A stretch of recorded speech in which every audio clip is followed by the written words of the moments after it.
tonight me and Glenn are going to talk about duality. I mean, it's, fairly, it can be a simple concept until it reaches the level of spirit, energy, spirituality. Then it becomes a debated topic. And me and Glenn often debate it as to whether or not the dual nature of what it is to be human is real. Well, so essentially, anybody who's spiritual has heard the saying, we're spiritual beings having a human experience, meaning we're just inhabiting this body for a short period of time, and then we're going to move on to whatever's next. Having whatever you want to call it in your tradition, that's what it is. And I believe that's true. I'm from the consciousness first school of thought, where consciousness is everything, and everything derived from consciousness, not matter first, and then somehow magically consciousness was evolved through that. But neuroscientists can't figure out where consciousness comes from. With all the advanced technology that we have and knowledge that we have, it still remains the hard problem. So duality is the state that, in my opinion, because I want to get Glenn on here, I'm going to talk too much, and in my opinion, duality is inherent in the human condition. So even if you don't believe in spirit, right? If you're somebody of physics, I can speak physics too. So if you're somebody who believes the Big Bang is the origin of all things, well, that's great. Yeah, at one point we were still all one. I don't think we can deny that we share an origin. That might be Glenn right there. Oh, yeah, that's Glenn. I think he's coming on now. But so we share. There's a oneness to us, even if you're from the school of thought that says, well, matter first. But even if that's true, if we are truly photons, right? We're traveling at the speed of light when we're not matter. Well, we're still confined in this state, which would make us dual. So that's all matter is. It's slow down light, right? So no matter what, no matter how you look at it, there's a dual nature to us being human, and it's uncomfortable. It's uncomfortable. The second you come out of the birth canal, if you were spirit going into this realm, it's traumatizing. It's traumatizing because now where either you were traveling as light or this free soul, spirit, whatever, you're now this human being that's confined to five senses. And that's where a lot of human suffering comes. Well, it's where all human suffering comes from. That's where the ego is formed. Ego is identification with the five senses as the absolute truth. In that, we get stuck to ideas. We get attached to ideas of, and this is through our upbringing, through our environment. And it can't be any other way because we're humans. This is what it is. This is the experience. So we're confined to these five senses, and then we start to attach to ideas of the way things should be. When things don't happen the way we perceive that they should be, then we lose it. We suffer. I wasn't supposed to fail that test, right? You have all these people in the background telling that you should, and that you're going to lose if you don't. But we attach to the idea that we should have passed that, and there's people that kill themselves over things like that. So duality. Oh, is this Glenn? Sorry, guys.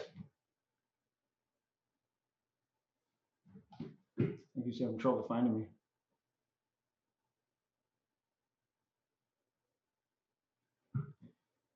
I'll keep rambling until he gets in here.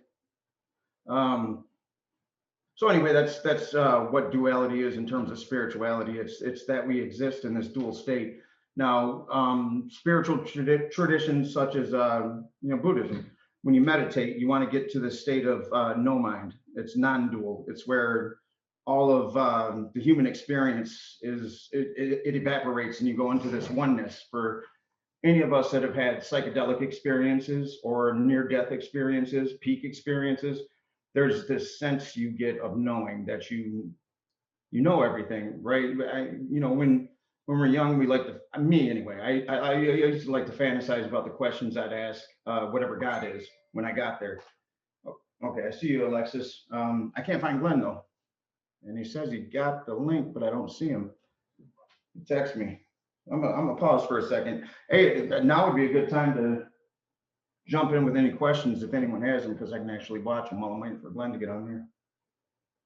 And look up duality too. Look at the concept duality, and it's fascinating to me that when you that we are that, you know, and no matter which way you frame it, we're dual in the while we're confined to our bodies, we're dual, and being dual is traumatizing because you're two things, you know, you're two things trying to exist in this one body. That's Jesus said, I'm in this world, but I'm not of it.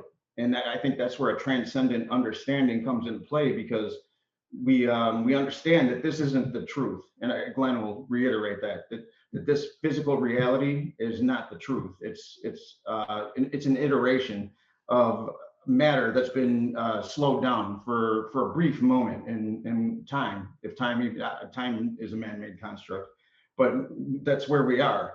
And when we start to think about the universe in terms of energy like that, it's that alone, that alone is spiritual. You know, I believe there's something up there. I believe in source. I don't have the ego to say that I can name what that is. I'll call it God for all intents and purposes. I'll call it, I don't care what, I know there's something, right? So, but when you start to think about the entire universe as just being this energy, and that in that space where we're not separate from one another, it's a beautiful thing. I'm gonna kill Glenn's vibes here. I know he's gonna want to. I already know he's gonna want to go back and forth on some of that already. Let me text him.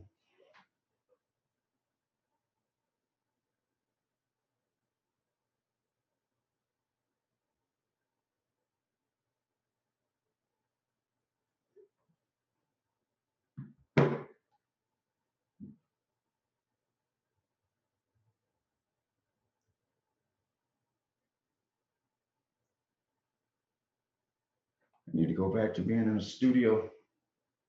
I should just cray. I'm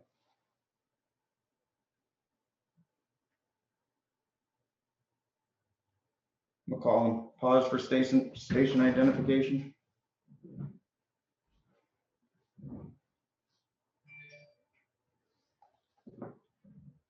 Yes, Alexis, I do. I'm gonna send you the link right now.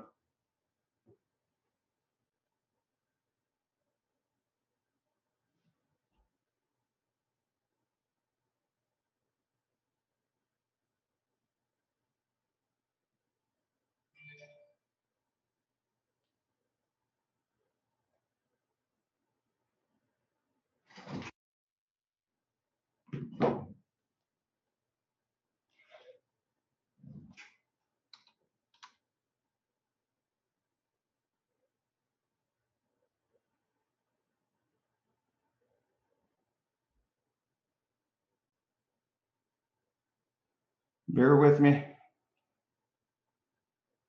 I'm not an animal. Oh, Elephant Man. Or was that Rocky Dennis? That was Elephant Man. Why would I say that about Rocky Dennis? That's a bullshit thing to say. Shame on me. All right, we'll be back at this in a minute, you guys. Alexis is gonna pop in, and Glenn will catch up to us.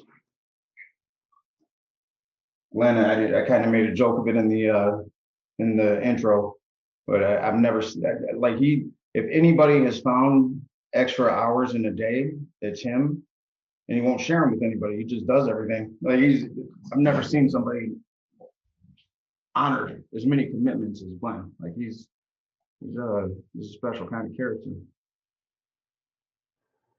Maybe he is non-dual. Glenn, are you God? Are you God?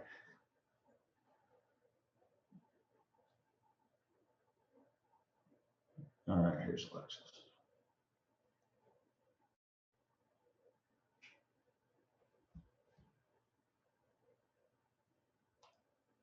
Can you hear me, Alexis?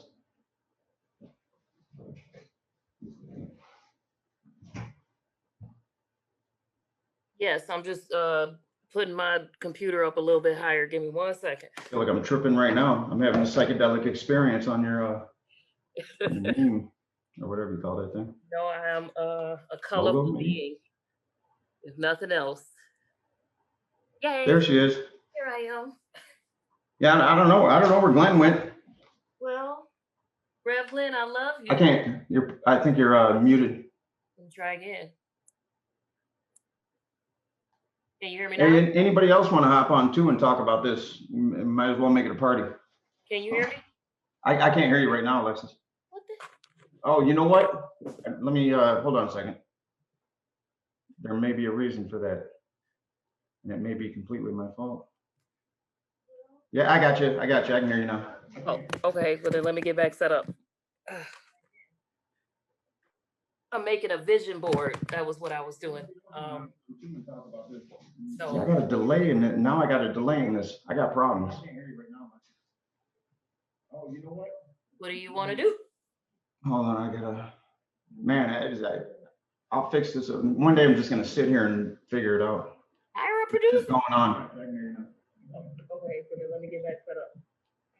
Can you hear me? I can hear you. Yeah. I'm making a vision board. Oh, are you?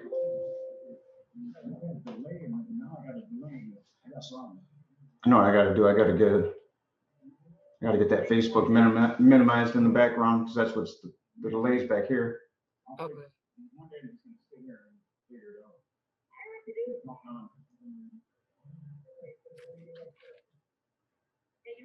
Yeah, I can hear you. I don't know what to say. Okay, now I think I got rid of the thing, the Okay. feedback. So what's going on? I'm making a vision board for the year. That's so I have things like inclusion. Oh, this is my favorite though. I was playing around on Photoshop because I want to. Nice. I'll put Super Soul, Brene Brown.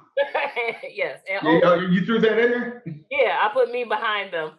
Although I wish I could find one with Oprah's arm open so I could have put me up in there, but I'll do that in person. All right. I got Glenn here. I got to send him a code again. Oh, okay, good. Oh, this is my favorite though. I was playing around on Photoshop.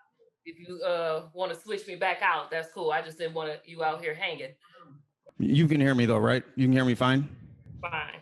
And I don't hear what you're talking about in the background. I did hear it when you had the other mic. Oh, you don't? You don't have to keep the Facebook? I didn't when I streamed, although it took you a long time it's taking you a while to answer my questions, which makes me think it's a lag in what in my. So did you hear any of the beginning? I was just rambling on about duality. I looked it up. I heard you say look it up. Okay. I was also. That's good. That's all that matters. Okay. That's all that matters. It just throws me off.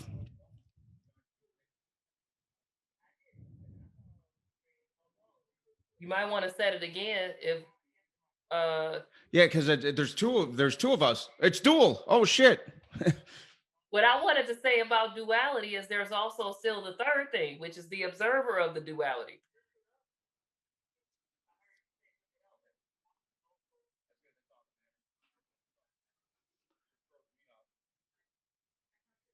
Let me see if this is this really us right here? Is this us? I don't This know. is us now, right? I never left. I don't know how to answer. No, I can't hear you. I can't hear you now. I didn't do anything. What happened? I'll try this. This is a nightmare. Okay. Sorry for anyone watching this. Can you hear me now? Oh, you know what? Got it. Got me? Yeah. Can you hear me? I can hear you. Yep. Okay. There we go. There's only one you now. There's only one me. Woohoo! That was stupid. The world does not need two of either of us. No. I mean, but it's funny though. It's ironic. It's on duality. What's your take on duality? I think duality is not so I think duality has a third component. What's that? The observer of the duality. So well, I got a circle. I cut it in half. I got this side, that side, and I'm looking at the circle. Yeah, and in consciousness studies, that's true though. But the other side of duality is the oneness. Like that's the only reason we're dual is because when we inhabit physical, we become matter, but we're really that truth, that oneness, and we return. Oh, there's Glenn. Look at that. Look at that. We're magical. And we return to that oneness. You know, we go back once we're out of this matter. But and Glenn will have some comments on this because me and Glenn debate on this. But that's interesting, that take. See, I've done some deep studies on consciousness. Rupert Spira. Hey, Glenn, we got you. It finally worked. Yeah, hey, you should have seen us bumbling around. Well, me, I'm pulling her into my madness now too. She came on to save it.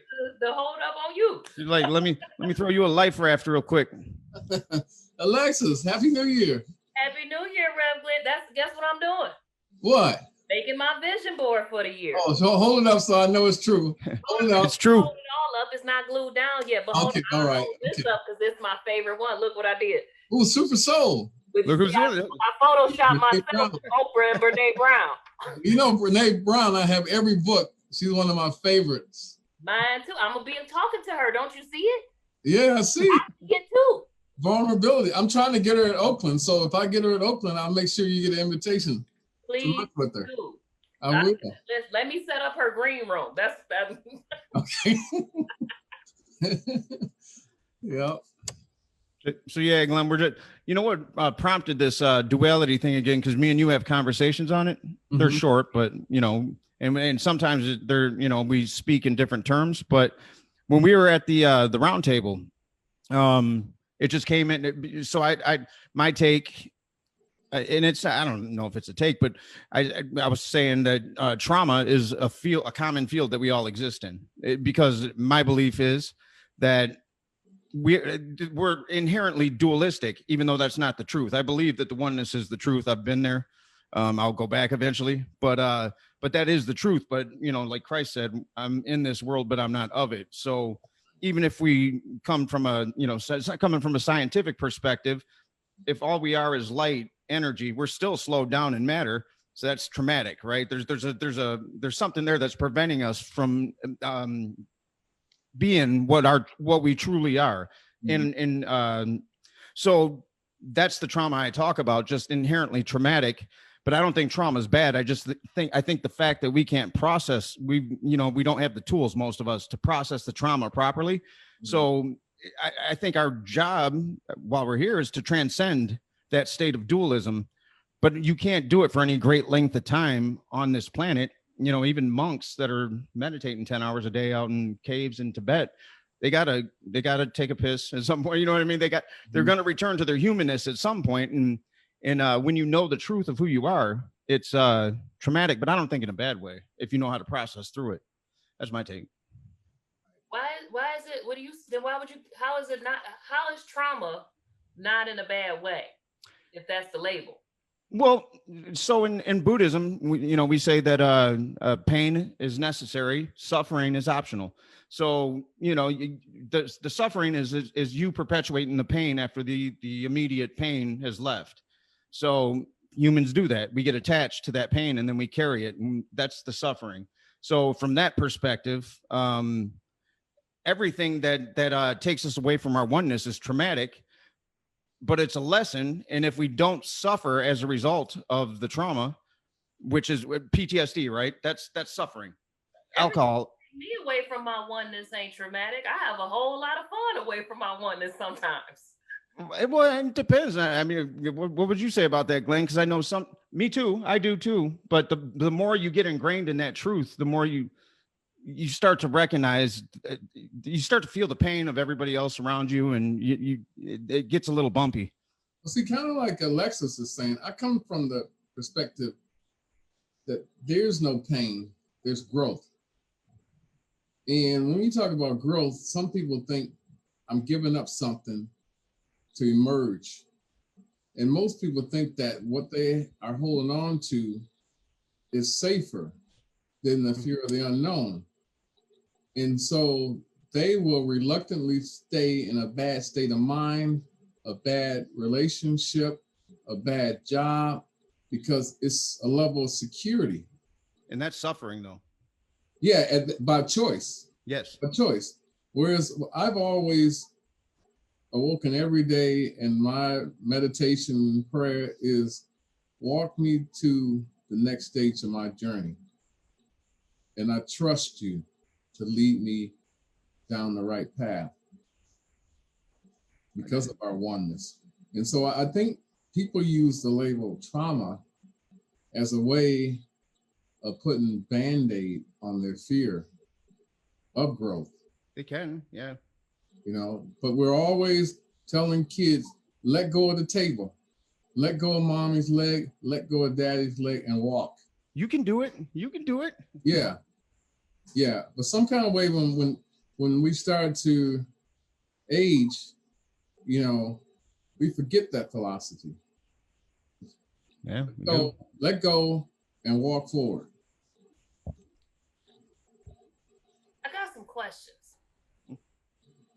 What say either of you about cultural stories as they relate to spiritual systems? So I begin let me give more context. I began to study ATRs.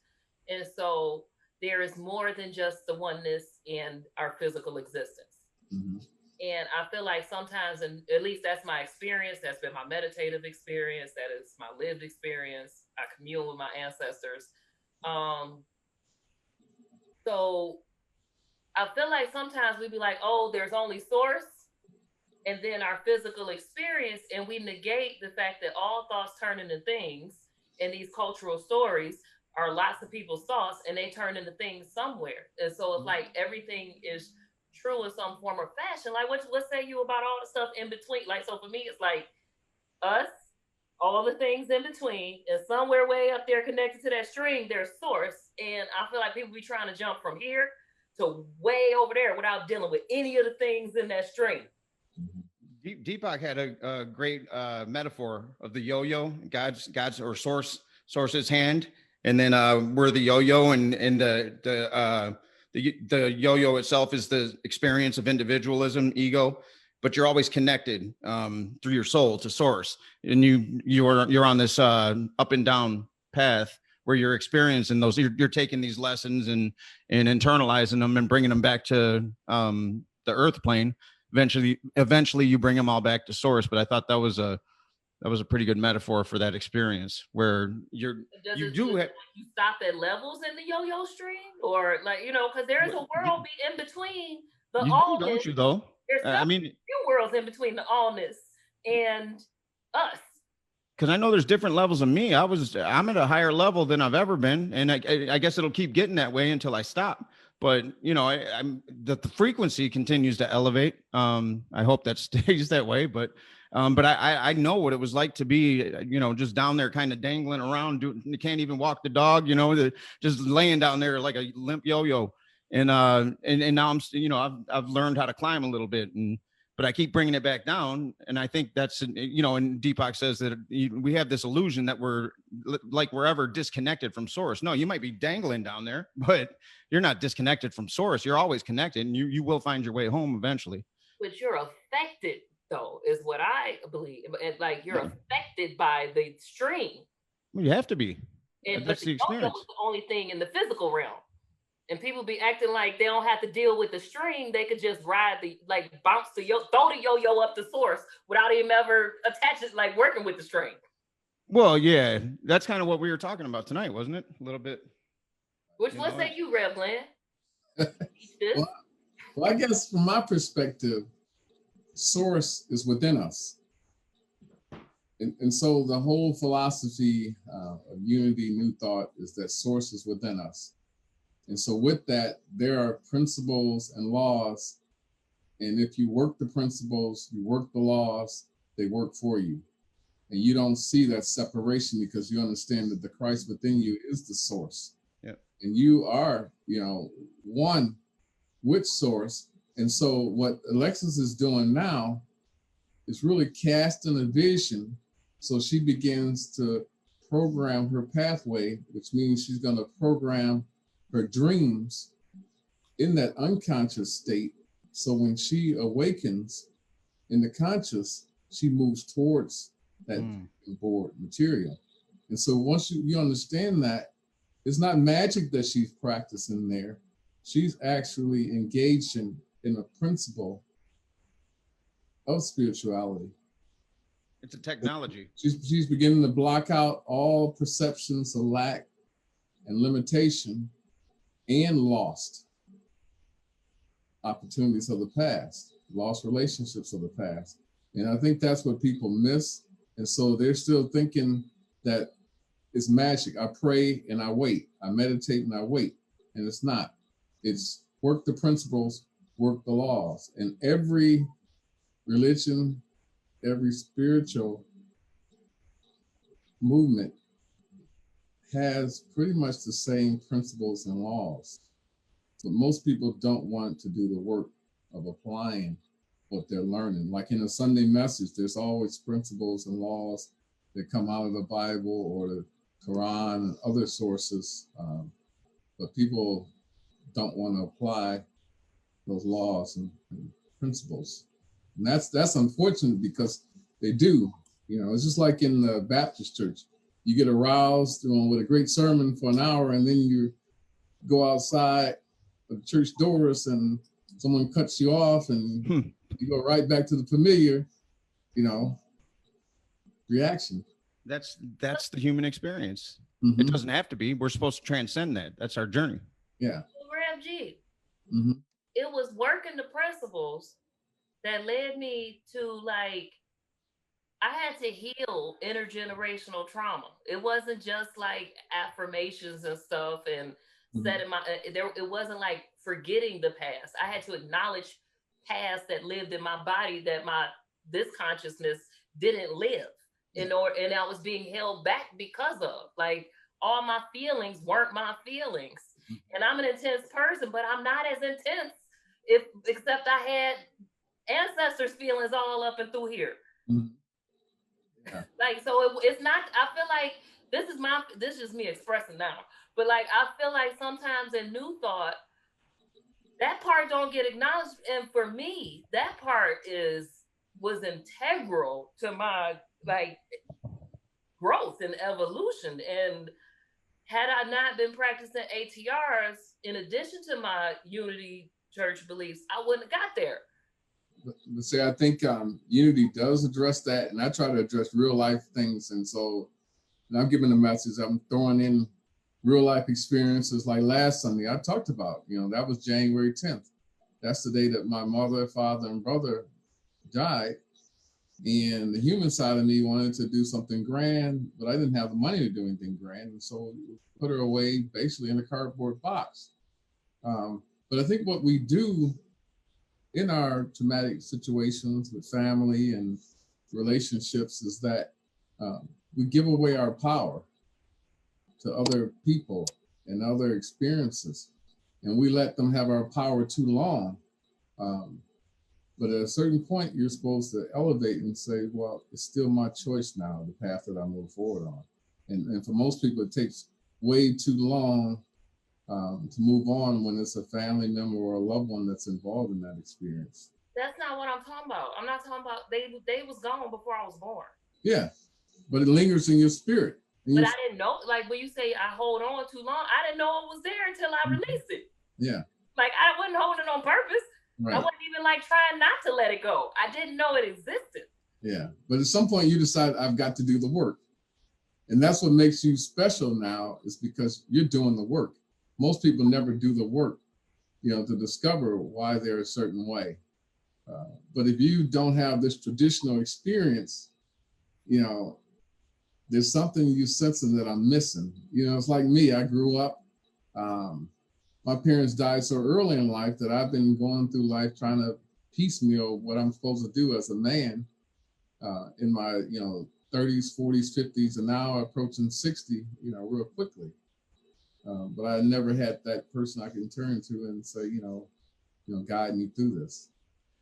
So. I can relate to that. I was floundering. I wasn't looking for God. I didn't need God. I was all I needed, and everything I could acquire was all that there was. So I just kept going after more things, and then my son came, and and prior to him, I'll never have a kid. I'm not changing no diapers. I can't even believe the way I would slap me. Like the way that I used to talk about everything, you know, and I didn't know I was selfish. I had no idea. It didn't register. But then my son came and I started feeling this weirdness. Like you know, I can only imagine that that's what my father felt. And that's why he was abusive the way he was, because it was such a powerful thing. I didn't know what it was. And I kept having when in 2013, that's when I got the diagnosis, and they explained the patterns of emotional flashbacks. I didn't know that's what was going on. And but it's because I was rattled by this little dude. And I was looking for anything, like any kind of therapy that could just anything. I was searching. I was out there. Let me go to AA. Let me go to NA. I'm not even doing drugs. But I'm gonna go sit with some 12 steppers, and I'm gonna figure. And I couldn't for the life of me figure anything out. Anyway, I stumbled onto ketamine psychedelic therapy, and it was the first time that I realized what it was he was giving me, and that was unconditional love. I'd never felt that before. And the instinct was to run, because that was scary as shit. But I don't know what kept me there and grounded him, I guess, you know, the connection that we had. But it was in that moment I remember having this out of body experience. And my son, I had just put him down for a nap, and I was on I was reading 3 books a day on quantum physics, and in quantum physics is what led me into spirituality. It was those 3 things. And I just remember having this out of body experience where I'm looking at myself standing over my son's high chair, and I said in a loving way, "You're an asshole. You need to." It was real loving. It was like you need to. You've been living wrong, and that's where it was left. And I've never been the same. That's the thing that pushed me on the journey, because like I was so controlling that I couldn't meditate. I couldn't sit with myself in a room and meditate, because I would judge myself, be like, "You're an asshole. You can't even meditate. Get the fuck." You know what I mean? Like I would cuss. It was bad. And I was my own worst enemy. And that opened up that neural pathway. And then the real hard work started. I thought, "Oh, come to Jesus. I'll be all right now. I know a bunch of stuff and we're cool." No, you know, then the work started. But that's where the dualism in that, how can you not be dualistic? Like you want to elevate, you want to understand. I think you need to embrace dualism, because it's how can you not be? You're physical, but your truth is it's spiritual. So how do you not experience dualism? Both of them, Vince. What do you mean? You can't use spiritual and physical. You both of them. Like, right. No, that's why I say you embrace it. So like, it's not like this. They're both your truth. They both have shadow sides. They both have positive attributes and negative attributes. They both are on their own evolutionary journey. Well, I don't know if spirit has negative. I mean, I think spirit's good. On that yo-yo, it does. I don't know. Yo-yo, it does not. But remember this: positive, negative, that's opinions, right? Like, right, yeah. So, well, I get that. The experiences exist in the yo-yo stream, but they came and got me too, Vince. I had tried Christian Jesus a few times, and it just really wasn't working for me. I tried some Buddhism. I judged myself for not being able to meditate, just like you. And then when I was trying to break my TV addiction, so, and like master boredom, because I was judging myself, like, how you gonna be grown and can't be bored? So I was just sitting in silence, and then they came and got me too. Yeah. But it was, and then you're right. Like, you had that blissed out experience. You ride that high as long as you can, and then the work starts. And you can't unknow what you know once the work starts, and that's the bullshit. You can, but you would have to do some serious drinking, drugging. You know, you'd have to get in some kind of compulsion that could kill you eventually to be able to not know what you just learned. I mean, I lived enough trauma. I ain't trying to create no more. I've been fighting not being a statistic my whole life. I'm not gonna have a spiritual awakening and then be like, "Oh, now I know there's help. Let me just go ahead and smoke this crack." No, I'm not doing that. Some people do. But that's that's the average human condition. Yeah. And that's why they find themselves in trauma, in turmoil, disappointed with themselves in their life, because they know better, because of the knowledge they have acquired. But every day they fail at applying the knowledge, you know, and that's the path for most humans. And so they do believe in this dualistic approach to life. But like the Bible says, you know, choose, you know, which master can't serve two masters. No. You know, and so either you're going to be at a higher level and come here for a human experience, but that human experience, you know, we were already born as spirits and we were reborn with this human side, being here as divine expressions, but we're supposed to be here to be different, to be unique, and to demonstrate. That's the thing, is that it seems so, even though this is when humans try to conceive God, they all mess it up. You know, somebody was on saying, well, this is God and Jesus and you know, real fanatical religion, which is fine. That I have no problem, but it just blows my mind that that most humans can't conceive of the fourth dimension of space-time, right? So to try to get to a place where there is no, where that was this space-time that you can't conceive at all was conceived in that thing's infancy, whatever that force is, like to try to wrap your brain around that and then try to convey it to another human. You have to use human terms. You don't know anything else, but they'll say we were created in God's image, you know? Like I think a lot of humans try to take source and present it in their image, and it gets that, and then you get stuck in the lie of dualism, right? The physical side, and that's where a lot of people find themselves. You know, I like what you said when we were in that round table. You said, well, you try to find the love in the field of, and I'll say it's a field of trauma. It's got, but I don't mean it in a negative sense. I mean it in, like in the Buddhists say, pain or lessons. That to me, they're lessons. Trauma's lessons.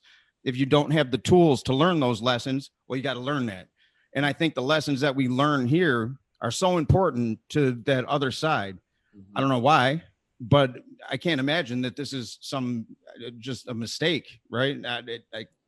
Maybe it is. You know, I mean, I'm a realist, but it doesn't feel like it.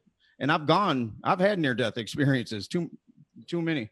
And I've also done the psychedelic thing, and I have the ability now on occasion, not often, but sometimes I get in that float tank, or I'll meditate, and I'll just go. I'm gone, you know, not for long, but everything collapses, you know, and I know what it's like to sit on the other in that space. I just did ayahuasca for the first time. Did an ayahuasca ceremony just before Thanksgiving, and as a spiritual person that thinks the way we do, and knows that there's a different thing than this.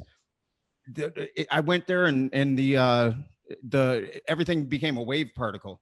Like everything was in a wave particle, and you got to walk around in that space. Now it was the first time, so I'm purging nothing because I don't have anything in my stomach, but it's like this built up trauma that's just coming out, and it was one of the most profound experiences I've ever had in my life, to be able to sit on that side, on the right side of dualism. You know what I mean? To sit and commune with spirit in that way. It was really a beautiful thing.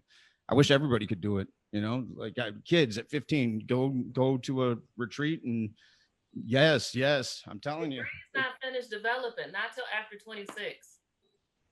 Kid, you don't want to let a kid develop to 26 in this country. I think we should change the way that this, like the values of it. Well, we should at least start to live the spouse values of this country, or we could just change it and come up with some new ones. But we talk about that on other shows. Ayahuasca it's not a chemical. All it does is block DMT from breaking down in your body. So what you experience is what you experience, but it doesn't, it's not like LSD where you're putting a chemical in there to alter. Neurons that fire together, wire together. And this is my personal belief. Prefrontal cortexes ain't finished developing until they're 26. I remember smoking a shit ton of weed when I was a teenager and choosing to stop because I'm like, I'm getting dumber. And that was not the goal. And so like I paused, and then I started back in my late 20s, and that effect did not happen, right? Like it was just like, oh, I don't remember as much stuff. So like, it's not, for me, my opinion on that is I just don't think that it's okay to put psychedelics in a developing brain. Do what you got to do. Not every day. I don't, in ayahuasca, you don't, you're not going to do that more than a couple times in your life. Like DMT, you do that once, you sit in that space, you're like, yep, I'm done. I see that. I got it. But some people get stuck, Vince. They do. No, I know. So like there's negative side effects that do happen when you fuck with people's brains. Yeah, that's true. It's my opinion. Don't like they ain't grown. Don't tinker in it. Let God take care of that. God made it. You know, yeah, I don't. That's my opinion. You know. Have you done? Have either of you done DMT or ayahuasca? Nope. That type?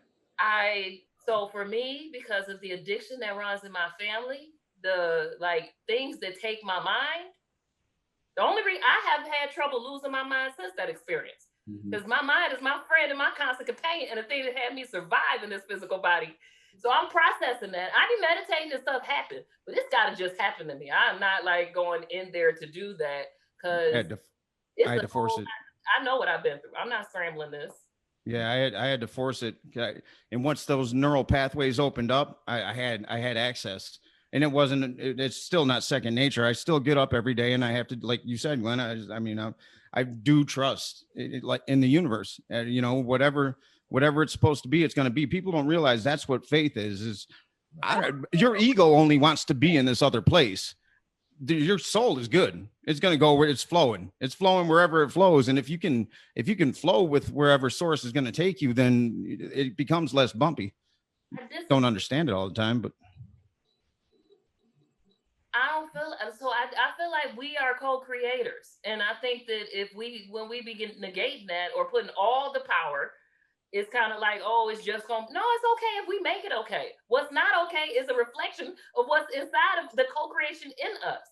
All that is not okay is a reflection of our mind. If we don't start dealing with it, or a reflection of the things that flow through us and co-create with the rest of the humans. Because I will say this, it ain't always your singular lived experience. You can't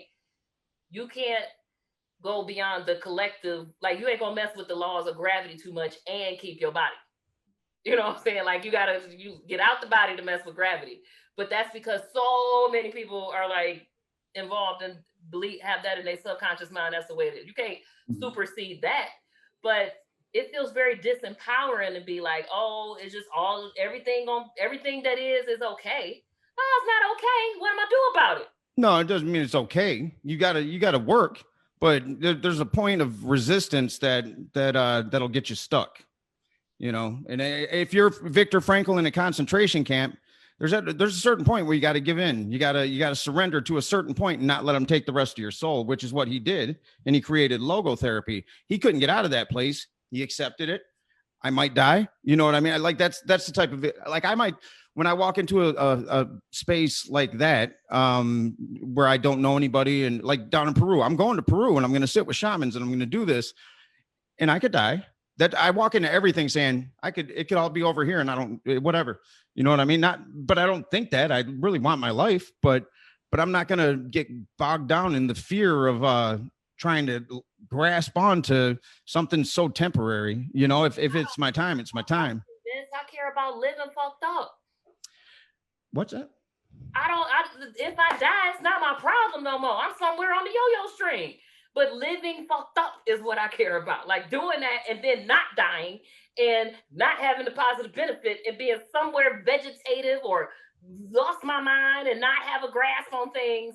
Like that in between. It's not just like super cool thing or death. It's like being stuck. That is a possibility that's in the middle. And that's that. Just like torture makes me more afraid than death. But you know, I'll take it. So what? If there's a benefit to torture, I'd take. I would. You know, if you had an option, and you know, this plays into the dualistic nature. If I had an option to go through what Christ went through, and I knew that it was going to change humanity for the better, put me up there. You know what I mean? In a heartbeat, like without even thinking, because I've thought about it. And I've really contemplated, would I sacrifice like that? But see, that's what I'm trying to get people to evolve into saying, but actually living that way.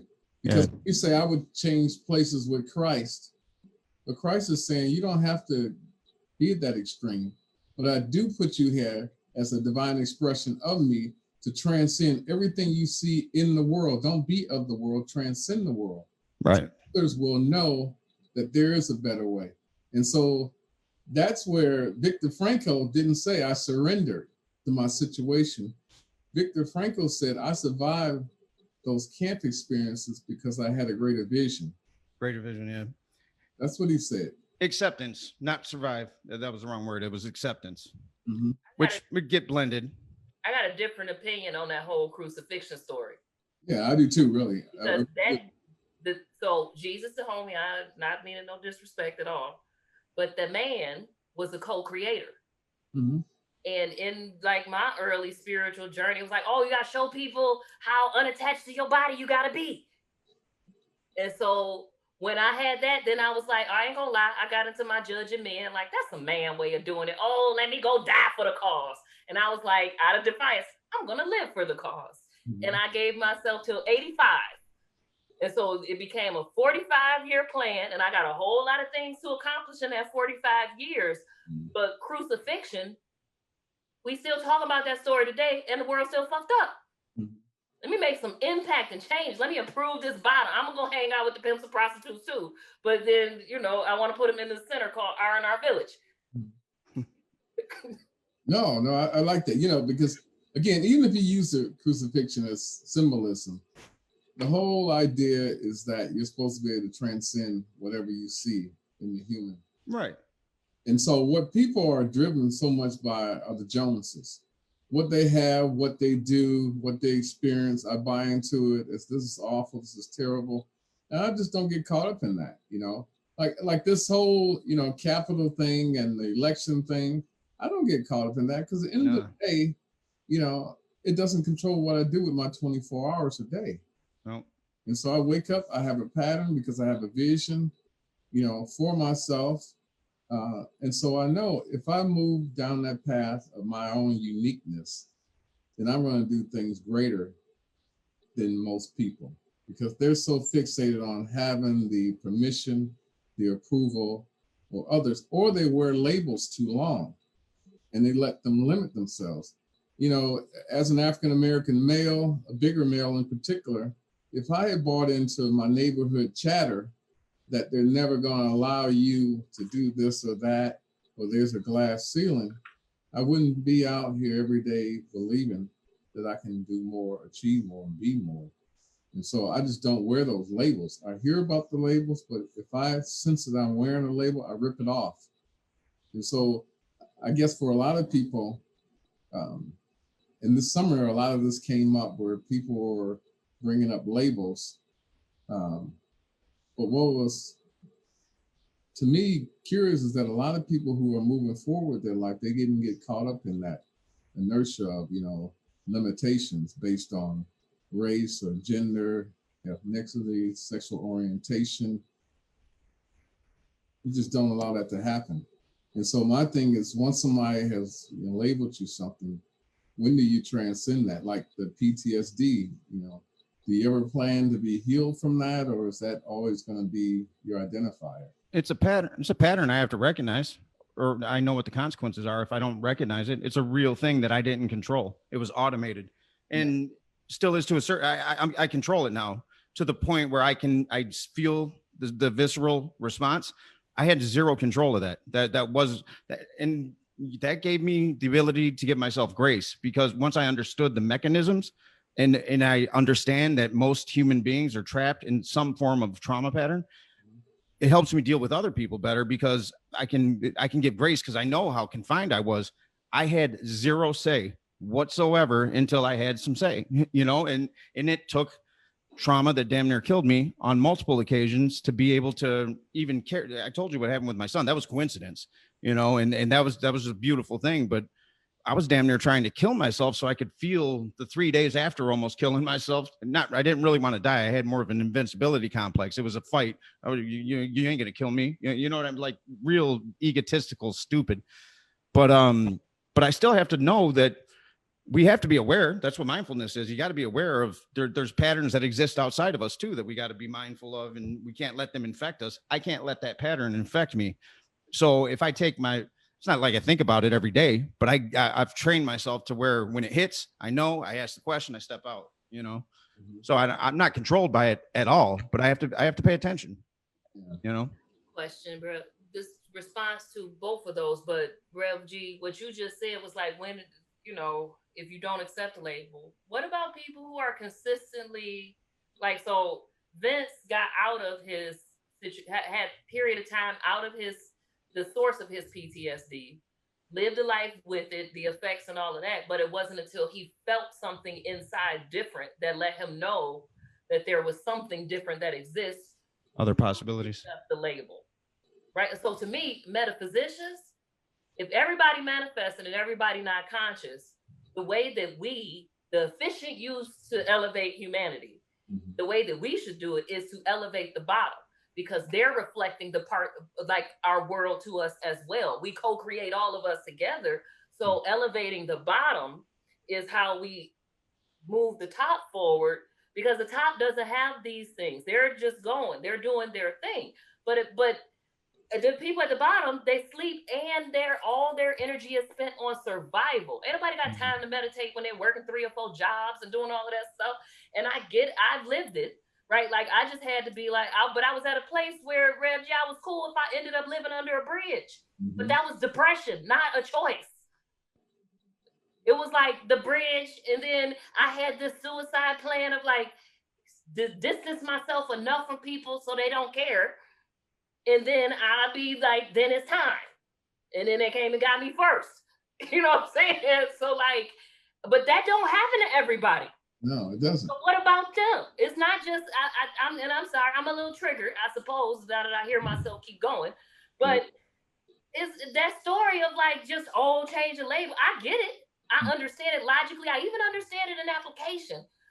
But everybody ain't got that. And yet they still being thrown into the meat grinder, and we just sitting around watching. And they all is well and in divine order. That's not a dig at you. It's just that's what's in my head because I've listened to you often. But everybody doesn't want to accept the truth about themselves, about the universe, about this thing, they call God, the Almighty Spirit. They don't have an opportunity to know a truth to accept. Well, I think they don't want to go deeper in the lessons and learn them and apply them. And I think that's what I see about school. A lot of people show up for school, whether it's kindergarten, elementary, middle school, high school, but they don't learn the lessons and apply the lessons.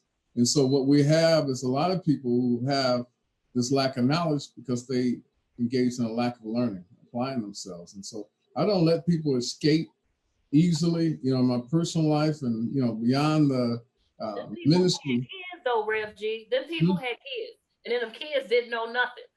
Yeah. But what the parents showed them. But the opportunity to be there and to buy into the notion that what you're learning is helping you grow.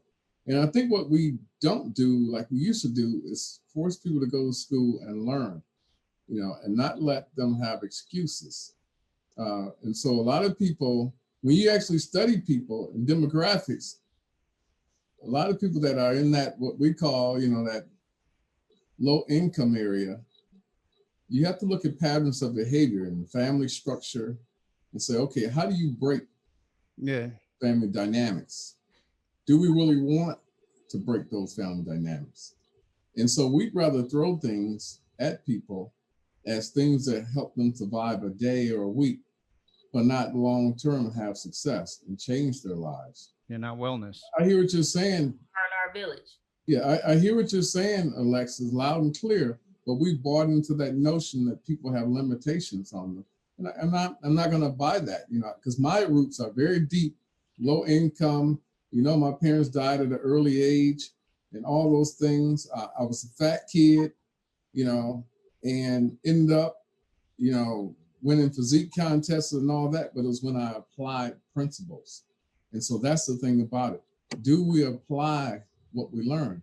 And then do we challenge ourselves to learn at a higher level? Because if you get caught in that rat race, like most people thinking, okay, let me work 2-3 jobs, but then how are you using that money becomes the issue, I get what Alexis is saying though, because there comes when you're traumatized. Like I know for a fact that, I lived in a state of fight or flight. I know I only know this because 2020, the peripheral is, I know because I can look back, but it was immediate. Everything was life or death. So I never got the chance to get, there were things that I knew better and I wanted to be better. And I really, and I was weird because I really was an overachiever, but I acted like, you know, acted like my environment too. Like I was like two people, like consistently. And I would go from one to the other. And I didn't know what the hell, why. I didn't know why that was happening. But what I know for a fact is when you get stuck down here and you don't get into your neocortex, you don't have access to that stuff. That stuff that makes you human, the stuff you've learned, the stuff you aspire to be. And I would always say, why can't I just get it right? I know all this stuff, you know, and it's true. I wasn't applying it. I didn't know I should, you know, I heard it, but for the life of me, I couldn't register it. Like I knew it, and I teetered the fence. And I was scared. I was scared to let go of what was on this side of the fence. You know, the side that I had, all the pain and like it had become so comfortable to almost die all the time, like to be in those situations that I was afraid to leave it. So when I learned this, I teetered the fence, and it was only like 5-6 years ago that I said, I'm off the fence. I'm done. Like I'm gonna die. I'm gonna fall off the fence one direction or the other, and I'm done.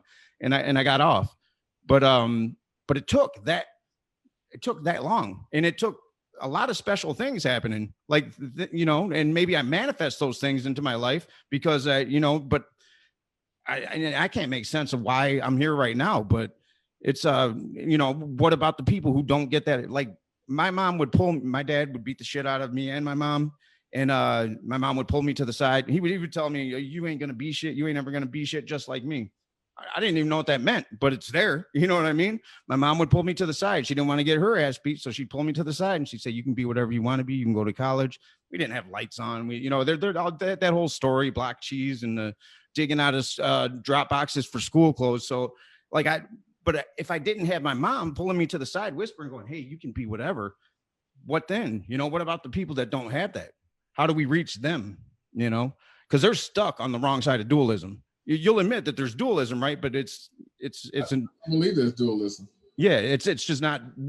I just don't believe in dualism. You know, I believe we have choices, and we can either pull with a greater force or we can pull with the human element. And so when we bind to that, it's just like when I was coming up, I knew being in a gang was wrong. You know, I knew beating up people because it's what the gang was doing was wrong, but I did it anyway because I value groupthink and group belonging more so than what was right. And it took a while for me to realize, okay, I got to pull away from this. And it's just like when I was fat, the whole idea of eating soul food all the time, which I know was not healthy. At some point I had to say, yeah, it tastes good, but I have a greater perspective of how I want to look and feel. And so I stopped eating that way. And it's the same thing. Stop feeding yourself with that same old food. Can't hear you. So, Rev Glenn, what I hear, so I've been teaching a whole lot about systemic oppression, and so I have those patterns very fresh in my mind. But what I just heard you say was pull yourself up by your spiritual bootstraps. And, yeah, and I would, you know, that's part of it. Part of it because in those Black communities, there are church on every corner. There's always, you know, the thing about our neighborhood, Alexis, there's always a church and a liquor store on the corner. But if I don't like income areas, and so it's like, okay, have to do with me. Huh? If everybody ain't Christian. No. So most of them churches is Christian. Well, they or something like that. They believe in a higher being, you know. And we attend those. So I taught adult literacy for 3 years. And what about people whose brain? So like and that made me study a whole lot of different stuff. And when you grow up in poverty, it limits, and you said it's your choices, but it literally limits your ability to develop the ability so if you don't have choices growing up, the less choices you have, the less you have the ability to link cause and effect. And so like that, the ability to make a good choice is a skill set that people don't have because of the environment and generational environments that don't let that thrive, and trauma and things that are unhealed and all the chemical things that affect the development of bodies. What about them? Well, I guess I would say the stick in the carrot for me was realizing, people go to prison for doing things wrong, doing illegal things. And so I decided I didn't want to go that route because I dread the thought of being locked in a cage. I'm not asking about you. I'm asking about people who not like you. Well, no, they make decisions. But what if they don't have the ability to make decisions? People's brains are not equivalent to yours. Like, and I'm not saying that doesn't mean that they're not, you know what I'm saying? Like, people have cognitive effects of life. So are you saying they have a mental illness? No, I'm Or saying, are you talking about the average person who decides they have 24 hours in a day and they have the capacity to decide how I'm going to use those 24 hours a day, whether I'm going to get up, read a book, or watch TV, engage in other. them the same people. PTSD. I mean, I got complex PTSD. He got PTSD. That's a mental illness. Like, they're both of them, Rev G. Which would you say? I'm talking about all of them, all the people. Yeah, but part of the therapy. I'm talking about them too. Now, I'm a therapist too. Yes. And so good therapists realize that I don't aid and abet labels. I don't just give somebody a diagnosis and let them stay there. The idea is to help the person progress along so they move out of that. And so what I'm seeing as a practice now in the field and in larger society is that it's a badge now to say that I have this and I can just keep it on me forever. And it's a alibi for anything that I do or don't do. There's a victim culture out there. Yeah, there is. And so I think that's what I'm talking about. Well, but it's one and the same because it leads to. It's not one and the same. It is because you I still feel like have that exists and what I'm talking about exists. It's not one and the same. They are two separate things. Well, it is because you're saying that you have been diagnosed with something, yet you're taking steps to move away from that. Just like that vision board you're doing now. There's a part of you that believes, like you said before a couple minutes ago, that I have the power to co-create my experiences. And so I take the time to meticulously put together a vision board that's going to guide my thinking and my behavior for this year. If you didn't believe in that, you wouldn't be doing that. Yes, but Rev G, I had a whole ass dual presence experience in my living room, and then I had physical reality confirm it days later, and it's been this trippy ride since. Everybody ain't got that. Well, if I didn't have that, when I didn't have that, nothing was real, except for the physical 3D and the thing and logic and all of that. So, but you had a desire. You had a desire to learn though, and you acted upon that desire. No, I was just trying not to stop judge. Like, why you can't be bored, Alexis? I was judging myself and then not allowing myself to stay in the judgment. It was a side effect. My spiritual awakening was a side effect of being broke, nowhere to go, and I had been dechemicalizing because if I couldn't afford to buy things, I could make them, and so I had a whole lot of natural products around, and I stopped eating meat because meat was expensive. It was an accident. Well, Glenn didn't want to go to prison. And but what I'm saying though is, what about? But I ain't even trying to. I'm a naturally curious person, and I'm smarter than a lot of people. So I make good choices, and I've been taught to make good choices. But I also know to whom much is given, much is required. And I'm not giving people excuses, but I also see that it ain't just on them. And I feel like, so where I have trouble is that because of victim culture, when I needed help, I couldn't get it because people telling me I'm being in the victim state, and no, shit's just fucked up. And don't make the excuses. No, you're just an asshole. You know what I'm saying? Like, no, like that. Where's this compassion people speak of? Right. If you give me some help, like my business coach, she let me in her program, and I've been up and running ever since. Somebody invested into me, and I was able to produce something from it. But had it not been for that, then nobody give a fuck. Well, that's where this we're talking to dualism now and Christ. I'm begging people to help me find a job. Did nobody care? Yeah. So Christ said, "I'm in this world, not of it." And it wasn't no victims. I wanted to work. He's on the. So when once we we're not fully transcended, but if we have the blessing of moving up, and our experience is now upward, and then we come back down. When we come back down as that yo-yo, we have to be there for the people that are stuck. You know, I think that's what this is.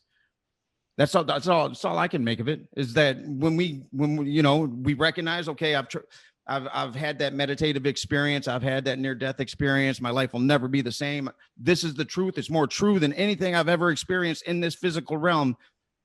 I got to go be there for people because I know the truth now. Because I know the truth, I have to stand, you know, and that's when we talk about the, you know, having these difficult conversations as a white man, who knows damn well that I could merge in with the patriarchy. I didn't even know what that was back then. I was just living life. But you got to now it's like, okay, step out and you got to put yourself on Front Street, and take some lumps, because there's other people won't, and nobody will ever heal if you don't. So I think that's what I just had kind of an epiphany with this whole yo-yo metaphor and this dualism in what it was Christ was doing. You know, no, you don't have to go die on a cross, but you got to do work. Right. You got to do work. When you now you cooking with gas. See, I say you still have to work. I agree with that. I just don't agree with calling everything that everybody say an excuse and saying it's victim culture. I feel hella gaslighted. See, I never call it a victim. I'd say, again, you're moving towards enlightenment. But every time you gather knowledge, you're supposed to apply that knowledge. And that's why I don't see people moving on the knowledge that they acquire.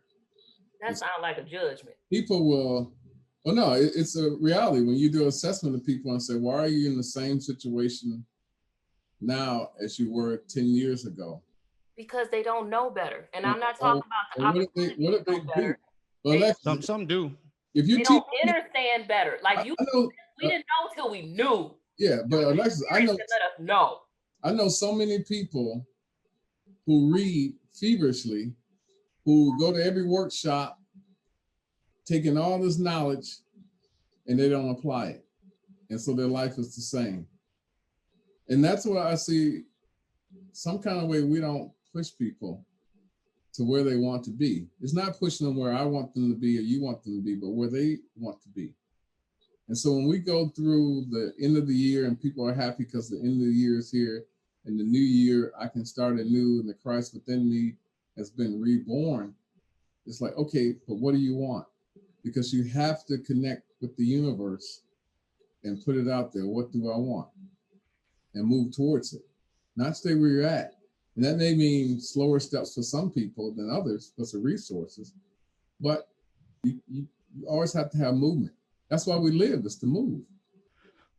What do you think about, I was talking to Alexis about this a little bit before, and so, you know, you say you don't believe in dualism, but how could you not? Because we are spiritual beings having a human experience. Wouldn't that make these two forms? I mean, all dualism is there's two parts to the whole. But our purpose isn't our purpose. That's what? Isn't our purpose to demonstrate that we're spiritual beings having a human experience, but the spirit rules us, not the human side rules us. And the interesting thing about it is, as you age, all the things that you thought were important that consume your time and your mind, all of a sudden become less and less important. Or you're diagnosed with some kind of disease, you know, or illness. All of a sudden, the things that you thought were important are no longer as valuable. You know. I get that. But even Christ saying, I'm in this world, but I'm not of it, is a recognition of the dualistic nature of this plane. Not the truth. He knows the truth. Or I know I've sat in that space. I genuinely sat in that space. You know, somebody like Sam Harris would tell me, well, that's the neurochemicals that are, no, that's something different. And that's why you call consciousness the hard problem still. You neuroscientists still can't figure it out. You don't know where it comes from, right? So there's something, and and that's why you have a whole meditation, you know what I mean? But you call yourself, well, he doesn't call himself, but they would say he's the leader of the new atheists. But very spiritual, you know what I mean? On a physical plane type of thing. He doesn't like religion, but right.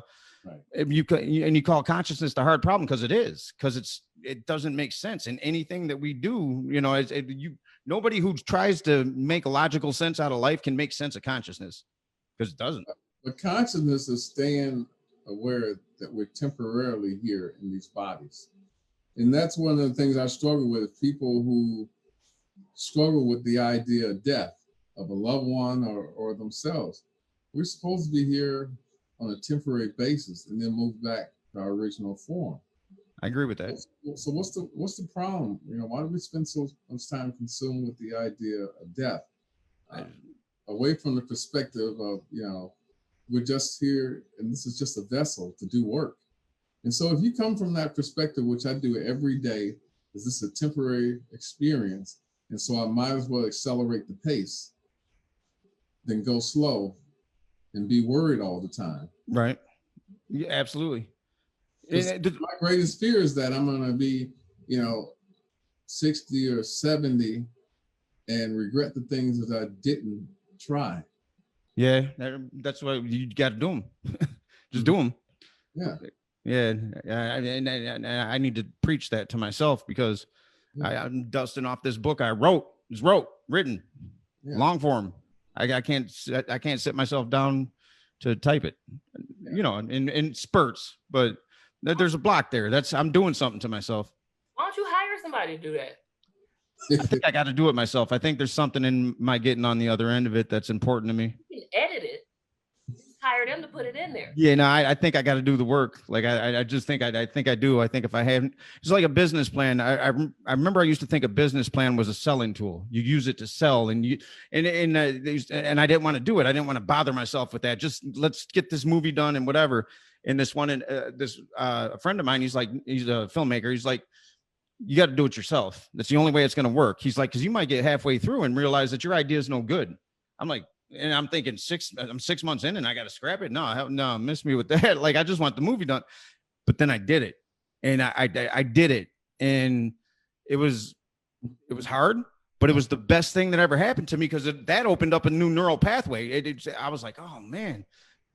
This is planning. Like, I'm not just trying to sell this thing. I'm trying to really figure out if it'll work. That was a thing for me. It was an epiphany because I was always a street hustler. I could talk my way in and out of anything. And that made me get more pragmatic in the things that I approached in life. And even my relationships became, and I did it to my cousin too. I said, he had this brilliant idea for this hat. And I said, you know what? I mean, I can introduce you to the investors. I think they'd gobble it up, but you got to do the business plan.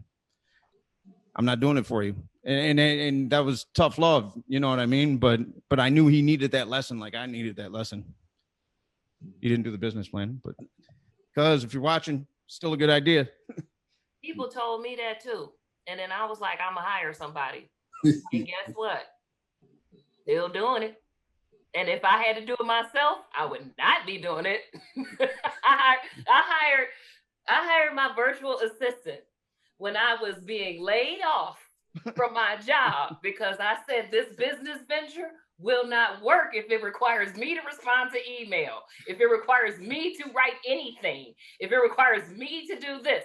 So what did I do? I said, I know what I'm good at, and that's what I'm trying to bring forth. I'm going to get support because I don't have to do it alone. Just like I got a therapist. So all of my business, like right now, I'm profitable. However, every money I get is an investment in some support and care. I got a personal trainer. I got a therapist. I got a spiritual advisor. I got a virtual assistant. I got a brand strategist. I got website support and a project manager and a content creator, like written content. Why? You got a lot of trust out there that people are going to do you right. I don't have to. I'm not imperfect because I can't do it. And I will learn on the go like I have. And I've learned some of the stuff I couldn't do, but I had to shut my nervous system down by just putting it in somebody else's hands. It ain't have to be in my hand. Put it in my hand. That's not what I'm good at. I'm going to do what I'm good at. Collective force. Collective force. Skills-based leadership. Yeah. Yeah. And then this what happens then. So then we had a staff meeting and they was all talking about me like I wasn't there. It was a whole ass restorative experience because it was the first time things were all about me and my vision, and it was supposed to be that way. And I didn't have to turn off like the parts of me that are excited about it or feel too overbearing. And they was like, and what they wanted from me was the same thing I wanted. It was amazing. I think that's your ego talking to you. I really do. I feel like I like the ego do stuff to twist and contort to keep you limited. So no, my ego tells me you can hustle your way out of that shit. You don't have to do that. That's what my ego tells me that. And I got to do the opposite. for me. Like that's my growth, is because I hustled my way through life like it was nothing. Nobody never got held accountable. People tried, you know, and it was and I thought it was good, but it was a detriment. That was one of the worst things that I had that ability, because I didn't know what it was to be accountable, you know, and that translated into inaccountability for myself, not pulling myself up by the bootstraps, because I had all this spiritual knowledge and I wouldn't do anything about it. I thought it should just have, when I sat in that meditation room, I thought I should just be good at it. And what was that really? That wasn't that I was some kind of badass. I was a scared little bitch. I mean, just because I was so scared of being a failure. Like I had that disease of perfectionism, because it wasn't because I'm a perfectionist. That's how I played it. But I was so scared of being ridiculed. And that's what came out in the trauma therapy. It really wasn't the physical abuse. It was when, you know, they got to the stuck point, and it's when my dad had already broken into the house and tried to kill my mom. I ran out the window, and I got the cops called on my dad, and so he's gone, and they get him out of the house. A few months later, he talks his way back into my mom's life, and using the kids, right? I want to take the kids out, blah, blah, blah. My mom's young, you know, she's 20 something. And so it's me, my cousin, and they're both younger, my cousin and my brother. My dad takes us out to go eat without my mom. And that wasn't the plan, right? So we start arguing about where we're going to eat. He drops us off in front of her house. And I don't know what time it was, but it was late. And, you know, I had to kick in the back door, and I laid my brother and my cousin down on the floor, and I put furniture up against the door that I kicked in. And I'm 8 at this time.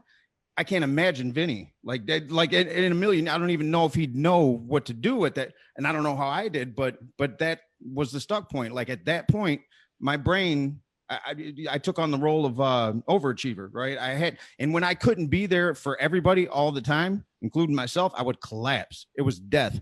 It was a pain that I recognize it now, and anguish and that was happening every day. Every day I was getting that, because I got this little kid in there making decisions that I don't have access to yet. I got access now, and all that kid wanted was to feel safe. You know what I mean? That part of your brain that blocks yourself up, it's really a defense mechanism. It's there to help you. But once I got out of that environment, I still lived it every day. I would dig heel marks in the carpet of every car that I had, because I was so tense, and I would have calluses on my hands from driving. And I didn't realize it. For the life of me, I couldn't understand. I would yell at people who told me I was angry when, you know, in traffic. Oh, fuck you. I'm not fucking angry. I'm angry. It's stupid. It's crazy. I didn't know. I look at it now and I'm like, man, I'm embarrassed. I'm embarrassed about my life. What the hell was I thinking? But yeah, I mean, that's the dualism, right? You gotta admit that it's there. Like it's a thing. You believe yin and yang, right? There's this ebb and flow. There's, you know, there's got to be one side to be the other. You be making these declarations, Ben. It's a day, you know. You don't have to. Well, we're here. I mean, we're here. I guess we don't have to be here. We could return to the oneness whenever we chose. Right. You know, I don't know what kind of oneness that would be. It'd be a bumpy ride back, but if we chose to go back there, but what oneness we living in right now? What's that? Be the same kind of oneness we living in. We living in oneness on this planet. Mm-hmm. We just won't work on ourselves enough to make it look different. Well, that's true though. We got this illusion of separateness that is really an illusion. When you get to go to that space and you feel the man. You know, what's amazing is that, you know, the people that we read books, you know, write books and everything, you know, and monks and all those kind of people, we go and stay with them for a period of time and learn from them. They remove the materialism, you know, to almost less form. And we try to say, whoa, they're so enlightened, but we fail to remember they took themselves out of the world as the major guide of their life, as the measuring stick of their success, you know, whereas we don't do that. We're still saying it's based on, you know, whether somebody puts a ring on it, you know, somebody, you know, allows me to make a lot of money, you know, how I look, and all those kind of things that are not going to be important. In a few short years, you know, they're not going to be important. And one of the things that the older people always tell me is that beauty fades. You know, you don't need the kind of money that you thought you needed when you get a certain age. All those kind of things that we place a high value on, and we get into a, you know, a rat race, get on the hamster wheel for in the treadmill of life. You know, in the 3 short years, we're going to say, wow, if I could just have my health, you know, I'll be satisfied. It's And I so, don't so I understand that need, that human need, which, you know, Maslow talks about, you know, basic human need is, you know, safety. So I definitely understand that. But at some point, we move beyond that child who needs safety and say there really is no safe place if we're really going to live out our lives and emerge as the person that we want. We're going to have to take risks, and we're going to have to leave the person that we are today to emerge into that person that we want to be. that's what that's when I talk about the cross, it's not literal. It's that my physical life doesn't have the meaning it used to. It doesn't. It's if I can save a child, and I'm like, I know that I would jump in front of, you know, I got to think about these things, because I always want to test, am I speaking, or am I just reading books, or would I live this without a shadow of a doubt? So I'll think about these things, and I think about the worst pain I could ever experience, something bad happening to my kids. Well, you know, who says that's not supposed to happen? Maybe that's a thing that's going to elevate something in the, so that's faith. I got to roll with this, and I got to do things. It's not like I'm going to feed them crap that's going to give them cancer. You know what I mean? But it could happen. And my attachment to the idea that it shouldn't is going to cause me to suffer. And I'm no good for them if I'm in this idea that they, you know, no, this is something we got to get through. You know what I mean? That's what the acceptance is to me. And when I say if I was given an option, I would take it. Because we're stopping here. We're here to take this lesson, and then whatever we take to the next place, I don't know what that is. I don't know what that looks. I got an idea of what it looks like, but I'm human. I only know what I know from my mind right now. I can't. It's hard for me to tap into no mind and bring it back here, because there's no mind. I just know I was gone. You know what I mean? When you go into that transcendental space, it's like, oh shit, that felt right, you know. But now I'm back here in this. And that to me, I guess that the point of that is, that's the dualism, is that I got to return to this physical self, which I know is not the absolute truth, you know, and I think ego is when you give over to the 5 senses as the absolute truth. Like you've been bought and sold, and we are as kids. We are, all of us are. We don't, our parents didn't know any, look at how evolved we are compared to, you know, our parents. Like just the access of information that we have, the fact that my kids know what meditation is and it's talked about in school, and like, you know, we've evolved. We think we haven't. Some people think we haven't, you know, but we see things like we saw at the Capitol. That's our opportunity to rise.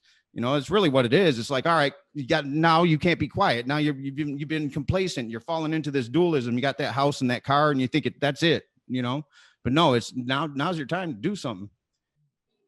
That's what today is to me, you know, and that's how we embrace dualism.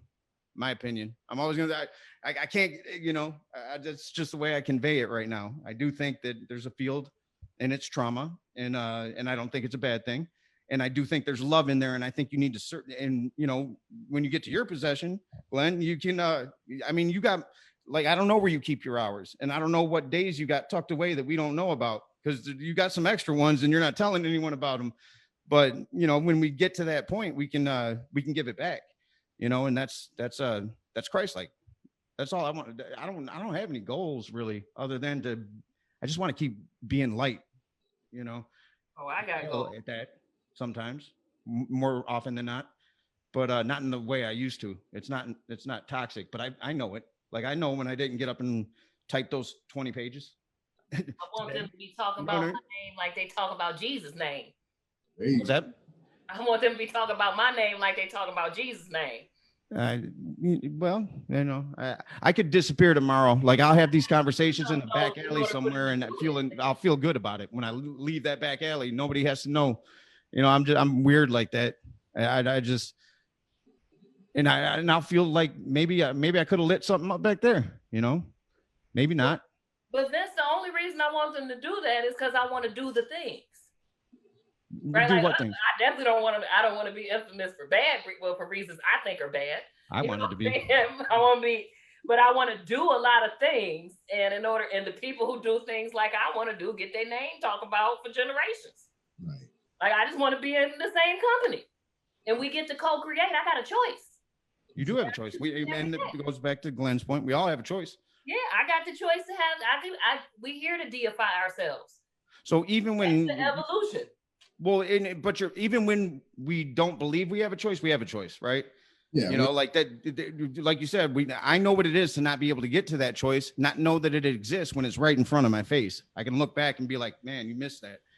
And it was a true miss. Like, it wasn't intentional at all. I wanted to get better, but you know, I mean, you know, Kanye caught flack for that. You know, you can't just go talking to people. You know what I mean? Like, I don't even know if he was coming from, I think he had just done DMT, you know what I mean? And he went in there with this spiritual perspective, but didn't know how to convey that. Like, no. Kanye's an asshole. He don't care about. Well, he is an asshole.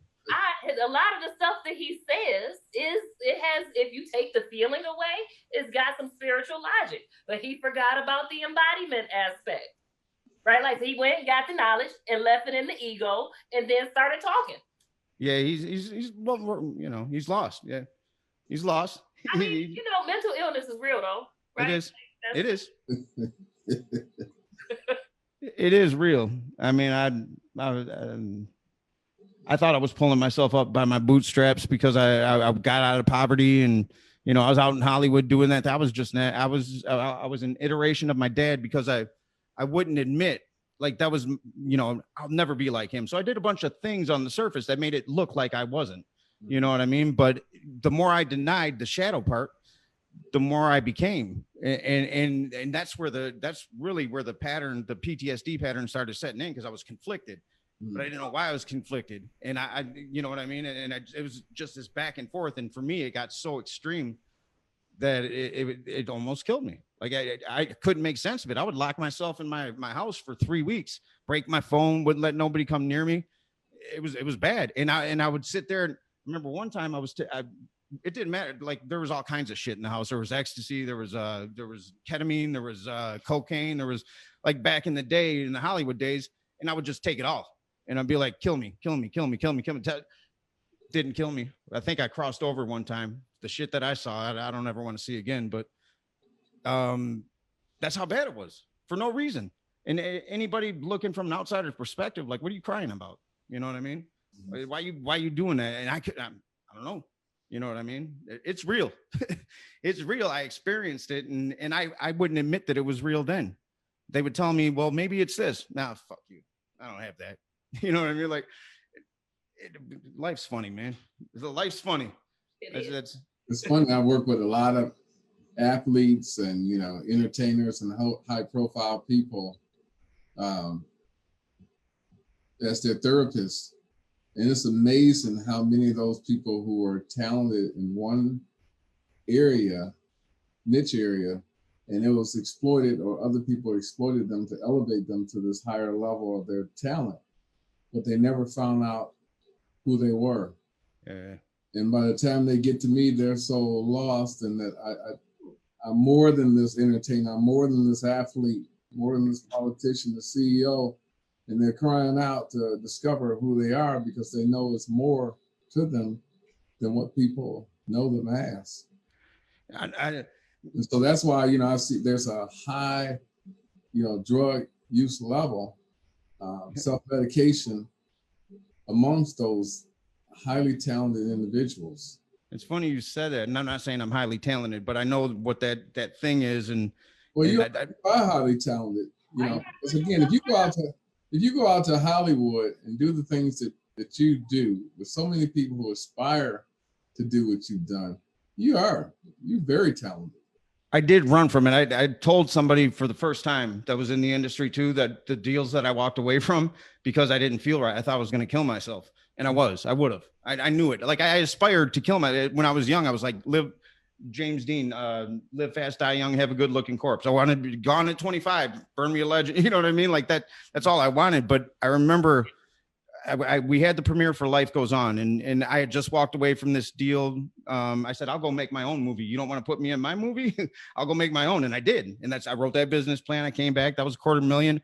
So we're at the premiere, and there's, you know, there's like 1,200 people there, and there's all kinds of people, red carpet, signing, all that. And I thought that's what I wanted. Like that was everything I was driven towards. And I remember standing on stage, and I'll tell this story to people all the time. I don't tell them that I don't talk about the deals I walked away from, but I was standing on that stage, and I was in a bubble, and there was all those people looking at me. Like I'd never felt so alone in my life. Like it was like crushing, crippling, like just this devastating. I wanted to die. But I had busted my ass to get to that place, and I was like, I can't even do this. I didn't. And that's when those things started. That's when 2004, Life Goes On. That's the first time an episode manifested itself physically. And I didn't know what the hell was going on. Yeah, it's real. It's real, you know, and I think I feel very blessed to have been able to come out on the other side of that. Cause I know a lot of, you said, Glenn, I mean, a lot of them don't, you know, like, look at a guy like Mike Tyson, who got his growth done, and he's so lucky to be where he is now, just embracing life. And he's got his little Tyson ranch and doing his toad and spiritual. And, you know, that's an amazing thing. He's lucky. Yeah. And I met, you know, Kurt Cobain, you know, and he committed suicide. But when I met him, you know, I'm like, wow, here's a kid who's just blowing up, you know. And one of the things he said to me, I didn't sign up for this. I'm like, whoa, he's not even peaked yet. Yeah. And he's blowing up. And his thing to me was, I didn't sign up for this, Glenn. Like, wow. And it got me a little choked, like, because I know that feeling. Yeah. I know that feeling. I know some of those people, and it was I don't know if he's a megastar, and I'm not going to say his name, but when I sat with him at this strip bar in Hollywood, it's right after he did one of the biggest movies in history. He hadn't been that yet, but he was in the transition phase. And I still remember that, like I remember right now, his eyes, like they were like black, like a shark. And he's, you know, he's a good dude, and he's navigated his way through it. But man, there was so much pain out there. I didn't know. I you know, that they embraced my dysfunction. You know, now instead of, we just had more money and we were flashy with it so we could be dysfunctional in public, and they were like, ha, and everybody would laugh about it, and the victims and the abusers were laughing about it with each other. It was insanity. Yeah, it is. That's why I said I'm not going back there and raising my kids. I stayed here. Like, I'm not doing it. It goes back to, you know, what's the profit of man or woman to gain the whole world but lose their soul? And it's the soul that we want to express. And when we can't express that soul part of us, we get frustrated. Mm-hmm. And that's why there's so many adults who know that there's something inside of them that's ready to come out and be shared with the world, but they get frustrated because they get caught up in this identity that's very singular. Yeah, well, it's very singular, the identity that they portray to the world. Mm-hmm. And, you know, and you saw them, ask them how they're doing, and they give you this slogan, I'm blessed and highly favored, filled with the Holy Ghost, you know, and that's really not what's on the inside. And so, again, you know, I think it's who's the master here? You know, that's got to be figured out. The spirit has to always be the master that guides you to a higher level of consciousness. And we say that higher level of consciousness, and people think we're talking about, you know, in the sky somewhere.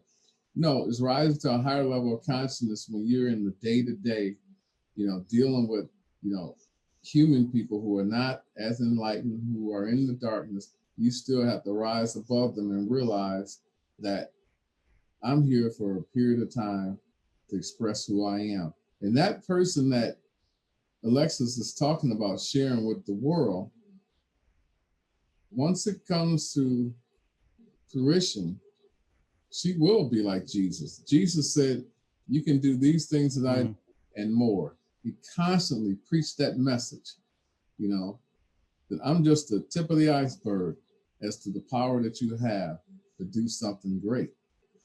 And so I think, you know, her line of thinking is really consistent with me. You know, thinking I want people to cry at my funeral. I picture my funeral. You know, I want people to be falling out, crying, you know, because he was so high impact. He made a difference in my life. You know, he was accessible, you know, and he never made himself inaccessible, you know, to people. I hear that, and I have a few things I want to say, but first I got a question. Mhm. How you want them to cry at your funeral if earlier you was like, I don't know why people make such a big deal out of death? Because it's what the legacy that I left. I want them to say, boy, it was so impactful that it moved me along my life journey.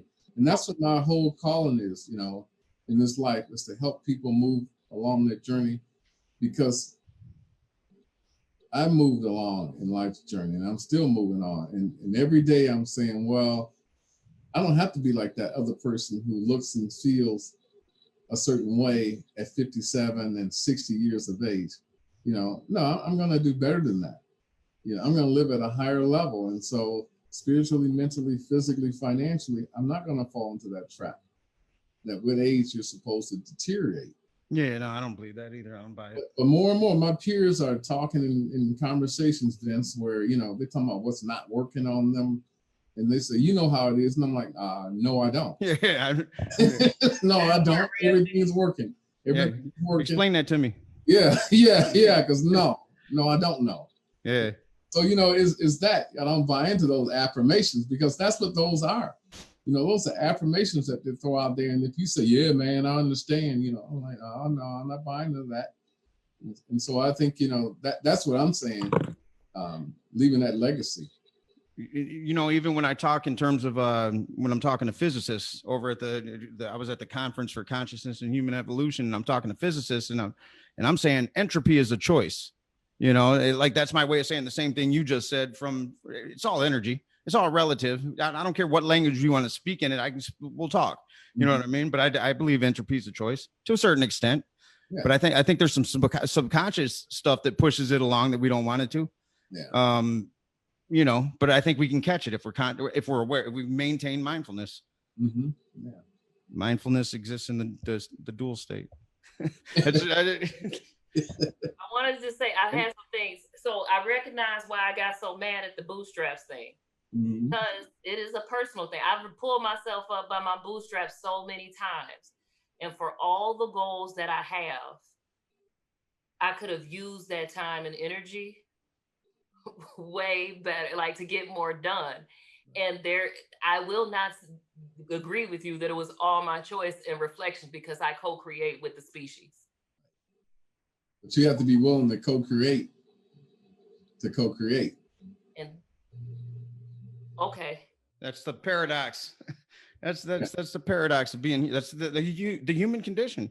And most people, again, I'm going to say this. You're going to hear me say this probably in my next message. Is that most people say that they buy into the notion of we're spiritual being having a human experience, and they have a connection to a higher being, whether you call it God or the Almighty Spirit. But then I'll say, but you need to nurture that relationship, which is part of growth and development. Show me a relationship that grows when you only spend 1 hour with the person or 2 hours a week with a person. No relationship that I'm aware of survives when you say, okay, I got a significant other and I'm going to spend 1 hour a week with them, 2 hours a week with them. How does that grow and become a dominant force or fixture in your life, something that you really love, and you only spend 1 or 2 hours? And most people, when we talk about spirituality, religion, you name it, they spend, 1, 2, maybe 3, hours a week, if that. So how does that relationship grow? How does that oneness grow? It can't. I mean, you got spirituality as your side piece. You know what I mean? That's what it is. That's what you're doing. You're taking right back off into the abyss. And I'll be back. I'll be back for some coddling, next week. Yeah. One night stand. Yeah. Right? No, it's not possible. Yeah. And so I come back and say, God, give me this. Now, okay, I'll see you later. Yeah. Keeping my ancestor altar helps make it a part of my daily life. Mm-hmm. Like beyond just the meditating and all of that. The reaching to the past and projecting to the future and being present in the day, keeping that altar every day. Like it's a part of, I don't brush my teeth before I light my candles. You know what I'm saying? And it took a while, but now, so what it gave me, keeping my altar, was, I don't know how to, so we got our emotional body, right? Mm-hmm. And so when I first started, everything, because I'm a child of neglect, everything was like task oriented. Let me make sure I change the water because that's what I'm supposed to do. Gotta do the flowers. Let me make sure I do these things. Just like when I used to take care of myself. Okay, house, check. Bills paid, check. Am I hungry? Eat. But there was no cultivation of joy, no cultivation of connection. So like it took a few years, but then now that I'm connected to my altar, I can feel it. And like when I don't care for it, it is like it's not just I didn't fill up these cups or I didn't get new flowers. Like I feel like I'm doing myself, the them that lives in me. Like I'm not, you know what I'm saying? I'm treating them like this redheaded stepchild. Although I love redheads, but you know what I'm saying? Like it is. Yeah. No. It did something for me to have. It gave me somewhere to belong. Yeah.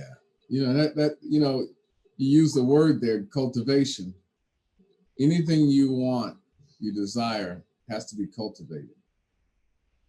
And Vince, you know that from doing a movie, you've got to establish a relationship with that script where it has to become intimate. You don't leave it. Like that's it. You know, who was it? The film's the thing. Like, you know, because it's the thing. There's nothing else but that thing.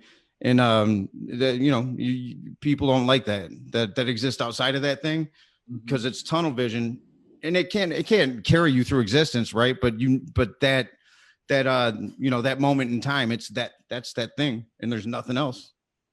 But see, it's that cultivation into that tunnel vision where I believe that there's a path forward and I'm going to take it. And so all the peripheral things, I realize they're designed to be distractions. But there's a spiritual journey that I'm on where that's where I'm always going to realize that duality we talks about really is a distraction.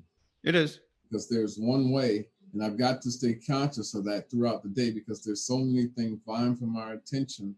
So a lot of those things are negative things. People want to take me off the path with their opinions. And one of the things that, you know, I know I have to deal with on a daily basis is that because I'm always in front of people and giving my thoughts and opinion or leadership, people are always looking from the sidelines saying, oh, I would do it a different way, you know, or oh, he don't know what he's talking about. You know, there's another way, another perspective. And I, you know, again, you have to keep moving down that path because those people who are on the sideline, they're on the sideline for a reason. Yeah. It's probably because they didn't want to put in the work to cultivate who I evolve into, you know. And so when Alexa says she wants to be known, then she's got to be willing to put in the time, the energy, and the effort and the resources to cultivate that. And we call it manifesting, you know. And so that's what I enjoy about every day, you know, to challenge myself to evolve into something greater. Because I do believe that passage and I live by that. You can do greater things than I've done. And so I'm like, that's true. And I'm moving for that. Every day I get excited about that opportunity. Even when I mess up, you know, for a moment, I always say I mess up for a moment, not for a day. Yeah. Yeah. When I mess up for a moment, I'm like, okay, you know, get back on the path. You know, acknowledge that there was a better way of doing it. But I don't beat myself up about it, you know, or pause. It's just like, no, let me learn from this experience and move forward. I used to beat myself up. That was that toxic shame. You know, there's a difference between saying, hey, man, I got to do better next time, and I'm a piece of shit. You know, there's a difference. There's a big difference between, and that my go-to was I'm a piece of shit, not intentionally. It was in there. It was in there, and that's what I was. I was that thing that I just fucked up. That I'm that, you know, and I lived it. And then I couldn't give myself grace. When I started learning, I got on this spiritual high horse where I started neglecting the part of me I was trying to nurture back to life. I did by saying, your needs aren't important anymore. Fuck you. You know what I mean? Just get over it. You know, I started doing that to me. And it wasn't healthy. I'd find my way back to the abyss eventually. And then God would slap me in the head, say, I'm not going to kill you. It's going to be close, but get back out there and do what you quit playing games now. You know, like that was my relationship. Like, and that's what we do so many times. We let unhealthy people set our agenda, including our opinion of self, you know, and they're unhealthy. And so we have to begin to recognize that most people are not doing the work to become enlightened. Most people are unhealthy, and when I say unhealthy, I'm talking about, spiritually, mentally, not the physical part. But they will thrust their opinion on you. Oh yeah. If you allow, if you allow them that opportunity. And so I've learned over the years that where I want to go, it's just like Jesus. He was always in a battle, but he kept moving forward. And now his legacy stands forever. It's the most talked about legacy in the history of mankind. But when he was here, he was not a hero. He's a revolutionary. He's an outcast. Yeah, he had a very small following, and it wasn't until long after his death that Christianity began to grow. And Christianity, people misunderstand that. It's not a religion. Christianity means I follow Christ. Consciousness. Right. Yeah. Yeah. That's like, I like that about Jesus. Like me, I just had a talk with my kids because I can't, this two-party system shit. I'm not a political guy, but I see the abuse that it causes. So I'm like, you know what? I mean, if I'm going to step out and I'm going to say what I got to say, and it's going to, the people, if it ever gets to those people, they don't like that, they kill those people, but I don't care. And so I sat with my kids and I said, you know what? Different than you. I said, if something were to happen to me, because I'm going to start saying some things and I'm going to start doing it in a more public way. You understand that there's purpose, right? So if something were to happen, I don't ever want you crying at my funeral. You can, but celebrate a life well lived. That's what I said. And I had that talk with him because I think it was Lanice. She's like, the way you're talking, what about the kids and everything? I was like, I'm going to talk to him. But I don't know if that's going to happen, but I'm prepping. Like if there's a purpose, I think you go to that purpose regardless of the consequence. Yeah. I think you have to. What else is life for? Yeah. But I have so many things. What if you were like, why do you have to think about the consequence in order to take on the act? Well, you got to consider everything when you step into a space like that. You got to look at the reality. Could this be accomplished? Absolutely. Could it not be? I Sure. disagree with that, because like if you already unattached to the fact that you have, like, you're gonna die. So you I don't know. I don't know. But it's an option that I'm not afraid of. Well, I get, so what I mean, I don't mean die at the head, like die. Everybody dies, Vince. I mean die like that, everybody dies, not die because you're an activist. But if you already accepted that that's the thing, why do you have to continue to? It's not the thing. It's a thing. Okay. No, it's so just a thing.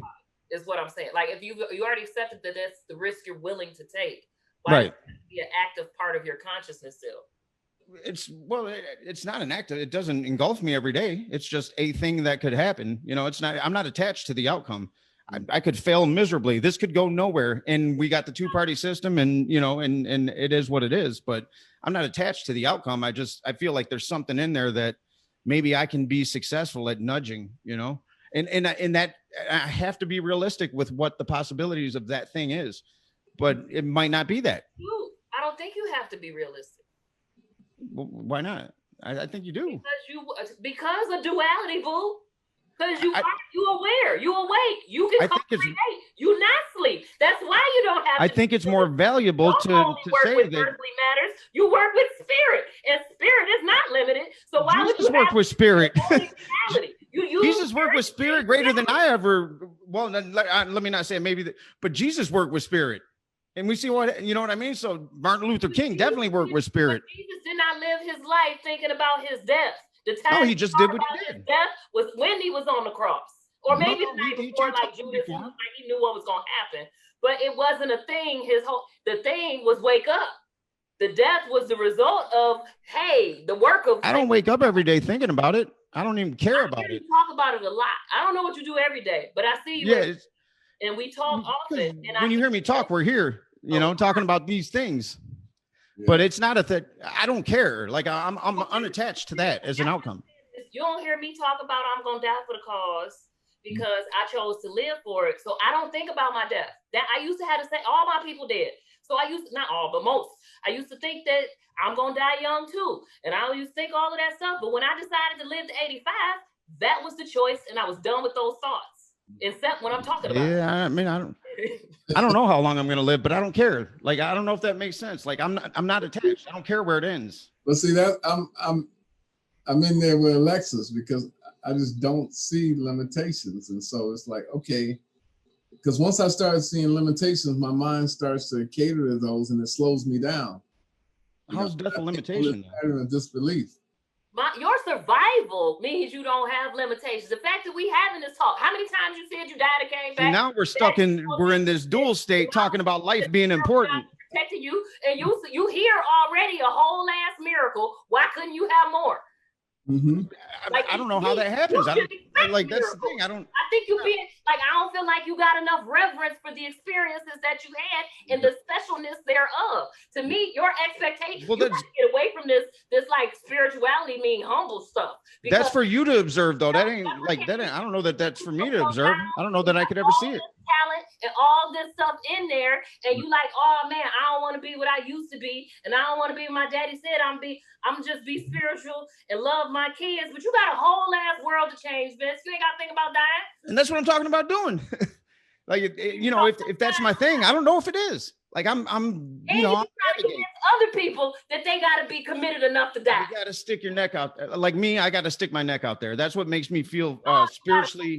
Solution out there. You don't stick your neck out. You put your solution out. I was trying. Nobody's listening. Neuro-linguistic programming, my G. No, it's you got these associations. Like you could pick other words that mean more higher vibrational things. I don't think that's bad. I don't think death is bad. So you see, you're getting me wrong because I don't think it's bad.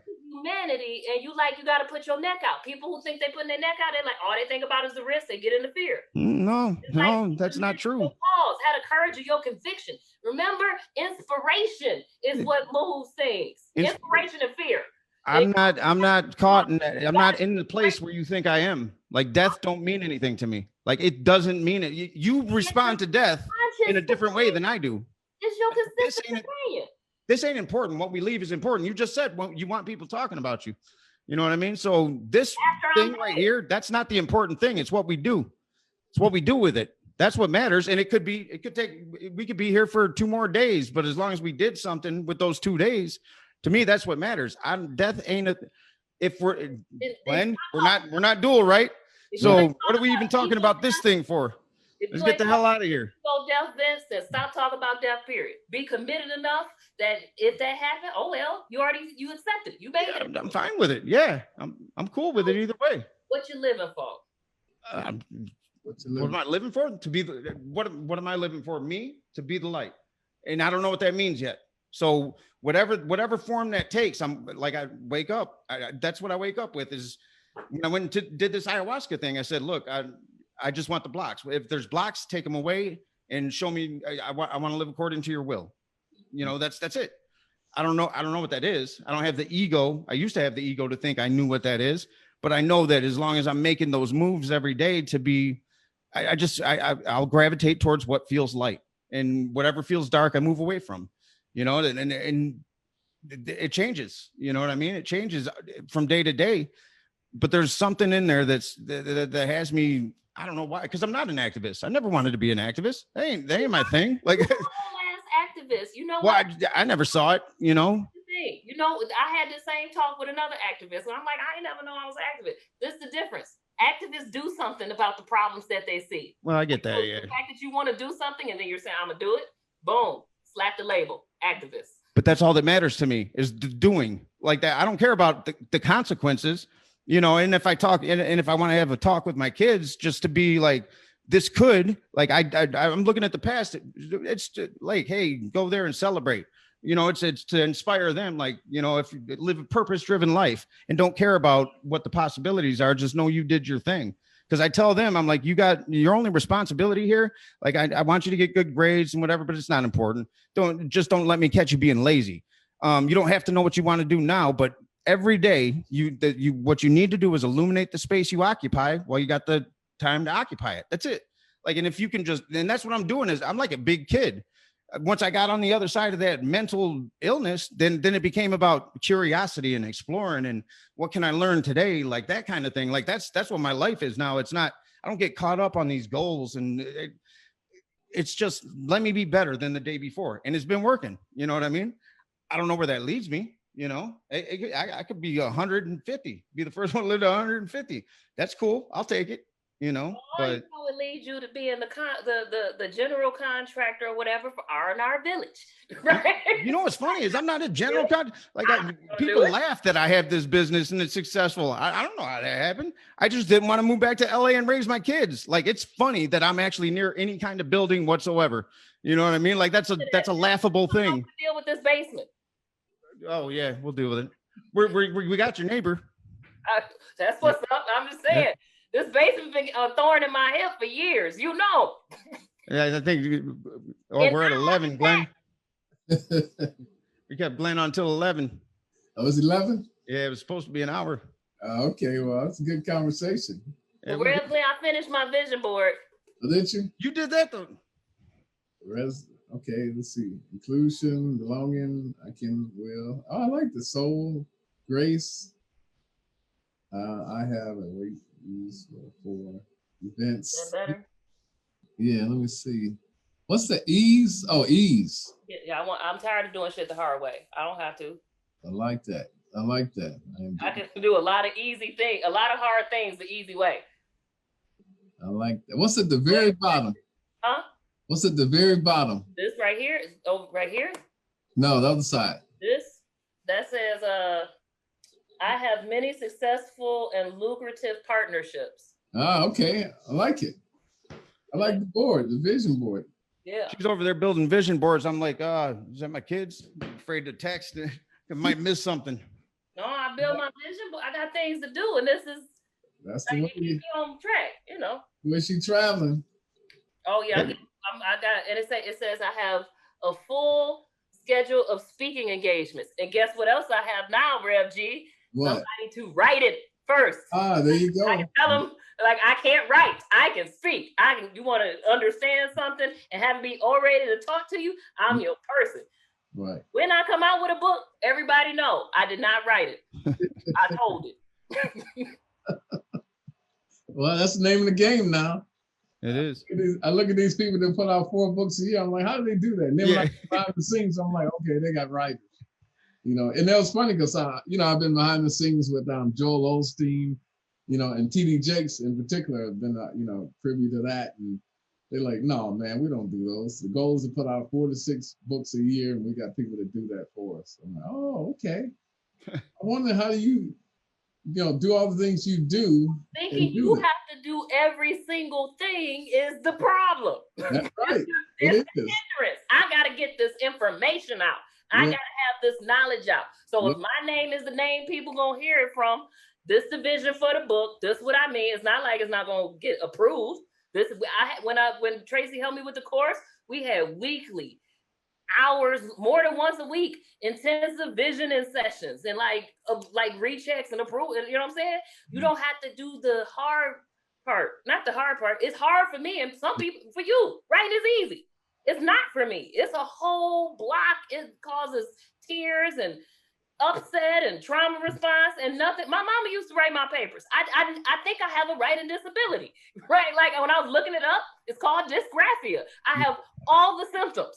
I hate the process. I love the outcome. I hate the process. I can't stand it.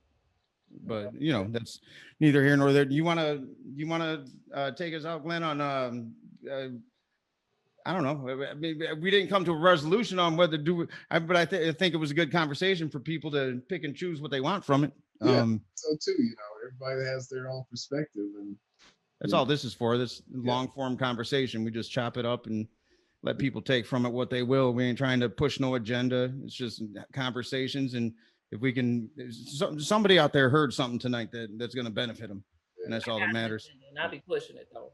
And you let me on here to push it. Yeah. She I'm like, man, where's Glenn? And I'm having all kinds of technical difficulties. That's my first 5-10 minutes every week because that's what it is. It's COVID. So she pops up. She's like, want me to come in? I'm like, yep. Yeah, no. Alexis came in and we started chopping it up. Yeah, she dealt with about 10 minutes of technical difficulties too, but that's all right. I record too, Vince, so I know about those difficulties. They just wasn't on my end. It's hard in the yard. I enjoyed the conversation. I learned. So Me too. You know, that's what it's about, learning. I definitely. Yeah, people don't know what it's like to not have an agenda and just sit there and listen.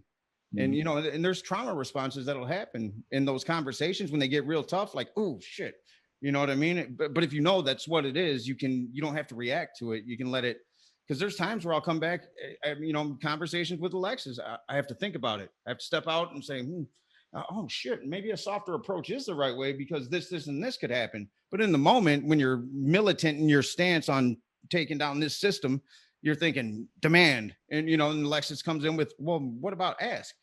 No, maybe, you know what I mean? But you can't get to the maybe if you don't have that ability to know that what hit you has nothing to do with the conversation.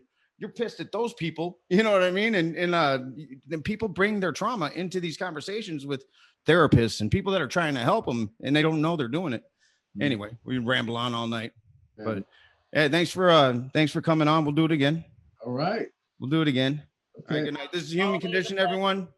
Drop your comments and your messages, and you got, I wasn't paying attention. Sorry. If people had them, we'll get to them. But all right, you guys have a good night. All right, take care. Thank you. All right.